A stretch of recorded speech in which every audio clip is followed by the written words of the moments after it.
What you're about to hear isn't political theater. It's a direct warning about what happens when the rule of law is replaced by fear. In this exchange, Representative Julie Johnson confronts Kristi Noem with a simple but devastating truth: enforcing the law without probable cause and due process isn't security, it's constitutional abuse. 17 Republicans, voted with Democrats yesterday. Is this a sign for Speaker Johnson and that he really needs to address health care? I don't know. Maybe they wanted it to happen. Maybe this was a safety fuse, a sanctioned riot. I don't know. Can you tell us about why you sent that letter to a federal judge asking for a special master? We think it's the most polite and most expeditious way to get this resolved. And the thing we need resolved is we do not believe that the DOJ is following the letter of the law or the spirit of the law with the Epstein Files Transparency Act. And Pam Bondi and Todd Blanche have been talking to this judge about the redactions. And so we thought it was appropriate to ask Judge Engelmeyer to appoint the special master. Why do you think you're still getting attacked by President Trump on social media? I think he's attacking me to keep the rest of these guys in line. He mentioned me several times in the retreat, even though I wasn't there. And I think he's just trying to drive home to them that, hey, if you don't stay in line, I'll give you the Massie treatment. Do you think that's why they didn't vote to override his veto? Yeah, I do think there was some bully pulpit intimidation going on there that, the veto override for the water project in Colorado got kind of close, and I think if there hadn't been sort of this inherent threat, that one would have prevailed. How do you feel about the Venezuela War Powers resolution? I'm encouraged by the vote in the Senate. They picked up steam over there, so we'll see how we do here. When we offered the War Powers resolution in December, one of the objections was that it was premature, that there weren't boots on the ground, and that we weren't really in Venezuela. Well, now we're clearly in Venezuela. We've attacked Venezuela.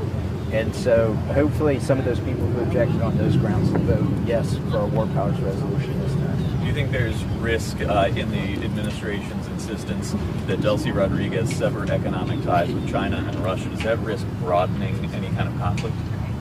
You always have that risk. I think there are a lot of details that haven't been resolved yet. I don't really think the administration itself knows what it means to run Venezuela or to control the oil there. What were your thoughts about the 17 Republicans basically voting with Democrats on this bill last night? Look, when I got here, we were supposed to repeal Obamacare, and it was called the Affordable Care Act, and here we are, 14 years later, still bailing it out. I think Republicans have given up on this promise to our electorate, and I think that's wrong. I mean, there are major reforms that need to happen. It's not just enough to fix insurance. What are you hoping to see from the DOJ moving forward as it relates to the Epstein Files? That's a great question.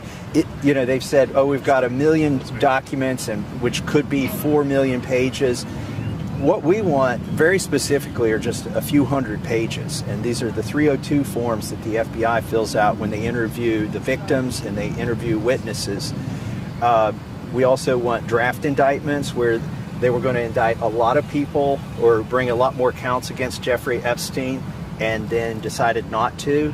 They need to release those to us. Right now they're claiming cover from these FOIA standards that say that you don't have to release internal deliberations when somebody does a Freedom of Information Act. The problem is our bill specifically anticipated that and said they have to release internal communications having to do with decisions about whether to prosecute or not prosecute.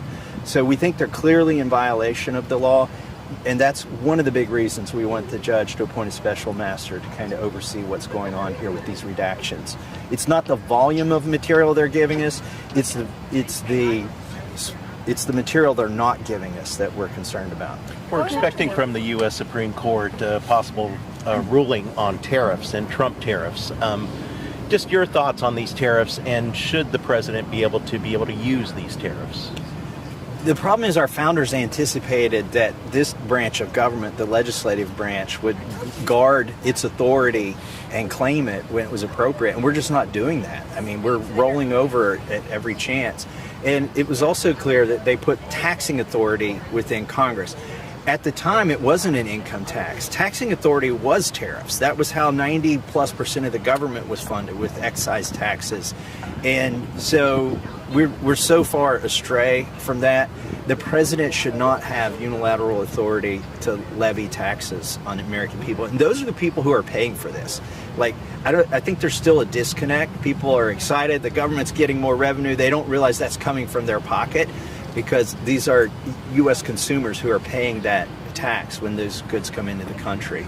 The president, in an interview with the New York Times, said that the only thing that could constrain his power as commander-in-chief is his own morality.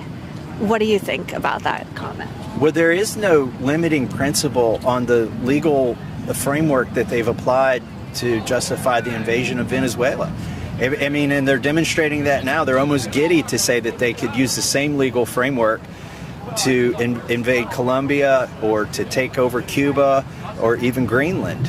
And it's very disturbing that any one person's morality is all that would separate us from taking over any country. That's a ridiculous principle.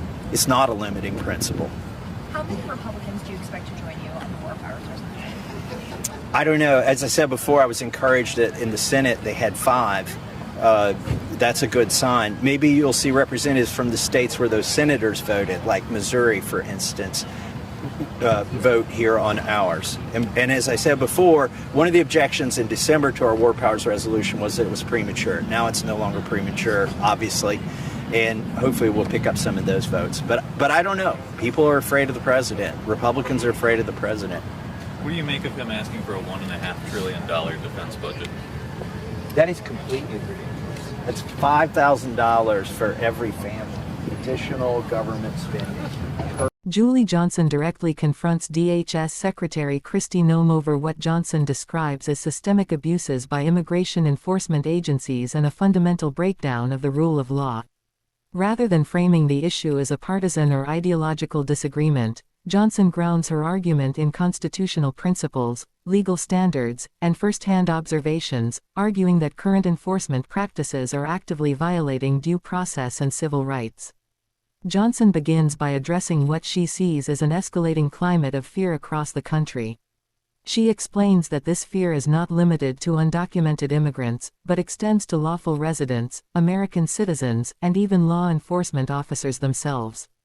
According to Johnson, this atmosphere is driven by rhetoric coming from the highest levels of government and filtering downward into enforcement behavior. She warns that such fear is dangerous because it erodes trust, destabilizes communities, and increases tension between the public and law enforcement.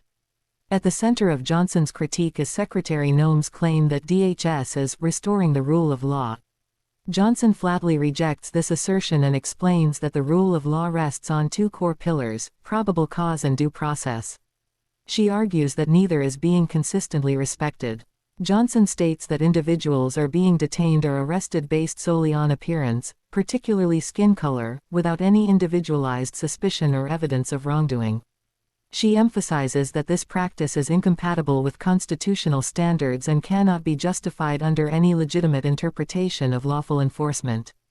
Johnson further explains that due process, the right to a fair hearing and legal protections before being deprived of liberty, is being routinely denied. She describes cases in which individuals are detained for days without hearings, access to legal review, or meaningful opportunities to challenge their detention. According to Johnson, these practices represent a severe departure from constitutional norms and threaten the legal protections that apply to everyone in the country, not just immigrants. To support her claims, Johnson cites her visit to an ICE detention facility outside Dallas. There, she observed that more than 70% of detainees were classified at the lowest threat level and had no criminal history whatsoever. This directly contradicts repeated claims by the administration that enforcement efforts are narrowly focused on serious criminals or national security threats. Johnson argues that these findings expose a gap between official rhetoric and operational reality. The script also highlights the human consequences of these policies. Johnson recounts multiple incidents in which American citizens were detained by ICE despite clearly identifying themselves as U.S. citizens. Some were allegedly assaulted, suffering broken ribs, brain injuries, and other physical harm. In one case, an elderly man was reportedly knocked to the ground after asserting his citizenship, only to be detained anyway. Johnson stresses that such actions represent an alarming disregard for both civil rights and basic human dignity. While Johnson acknowledges that many ICE and Border Patrol agents perform their duties professionally and lawfully, she draws attention to the existence of bad actors who exceed their authority. She argues that leadership has failed to adequately discipline or rein in these individuals. According to Johnson, the lack of accountability sends a dangerous message that misconduct will be tolerated or ignored, further eroding public trust. A recurring theme throughout the script is oversight. Johnson emphasizes that congressional concerns have been raised repeatedly through hearings and formal letters, many of which have gone unanswered. She frames this lack of response as an institutional failure that allows abuses to persist unchecked. Johnson argues that oversight is not anti-law enforcement, rather, it is essential to maintaining legitimacy, professionalism, and public confidence in policing institutions. The analysis portion of the script underscores why this moment matters beyond immigration policy.